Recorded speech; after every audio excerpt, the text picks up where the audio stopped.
Hi, I want to take just a minute to talk about where to start when you're feeling sick and tired. It can be so overwhelming. If you've spent any amount of time feeling like something's off, you just don't feel good. Maybe you've gone to your primary care doc or had some labs run or whatever, and we're told everything seems fine, but you just know that something's not right, and you just don't feel good. So let me explain what's going on and what you can do about it. So the first thing that I want to let you in on a little secret. Those labs that you have done, those routine labs, they are often not the complete picture. There's a few markers, and what they're designed to do is rule out a disaster.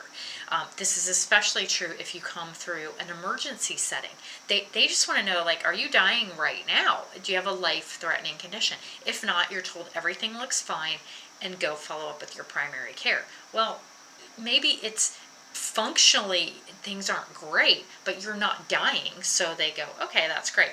The other thing to know is that those functional lab ranges, the ranges that they use, those numbers, they're based on where 95% of people's values fall for that marker. So that doesn't mean it's healthy. That just means that that's what that value is on most people. So, a quintessential example of this is vitamin D. The lab range says 30 to 100 is normal. But we know from a ton of studies that really somewhere between 50 and 80 is the right answer. That's where you want it to be. So there's a lot of area between 30 and 50, and 80 and 100. Can it be too high or low? Yeah, and you're told it looks fine even though it's 32. Well, that's not a sufficient level of vitamin D. You're just barely scraping the bottom of the barrel, but looks fine. The thyroid is another great example. I see this all the time. People are told their thyroid looks great. It's really not great, but there was a couple cursory thyroid markers put on a panel, and those checked out okay.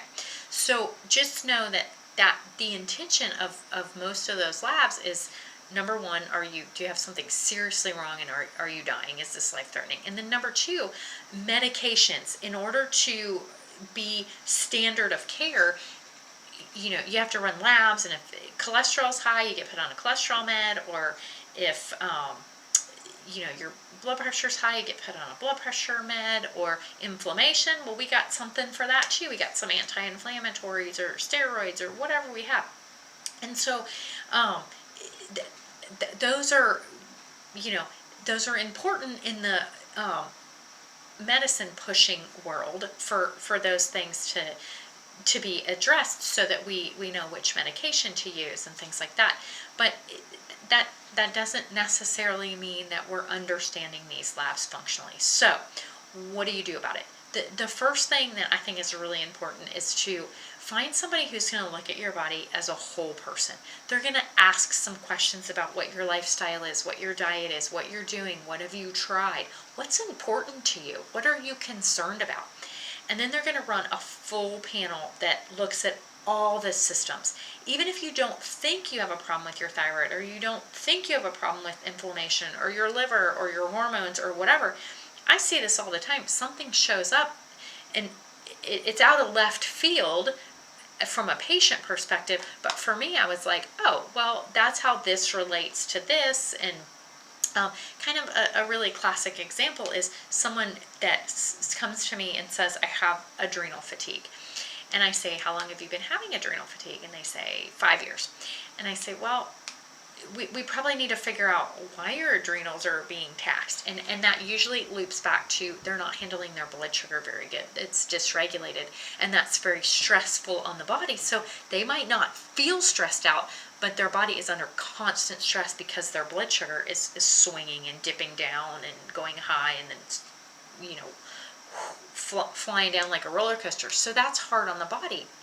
And so it's important to look at all those things. So why do I say this? Why do I come on here and make a video? Because I talk to people all over the country, and they're frustrated because they're being told everything looks fine, and they know they're not fine. They just are making an excuse that it's my age or my hormones, or I'm just tired, I need more sleep, or whatever.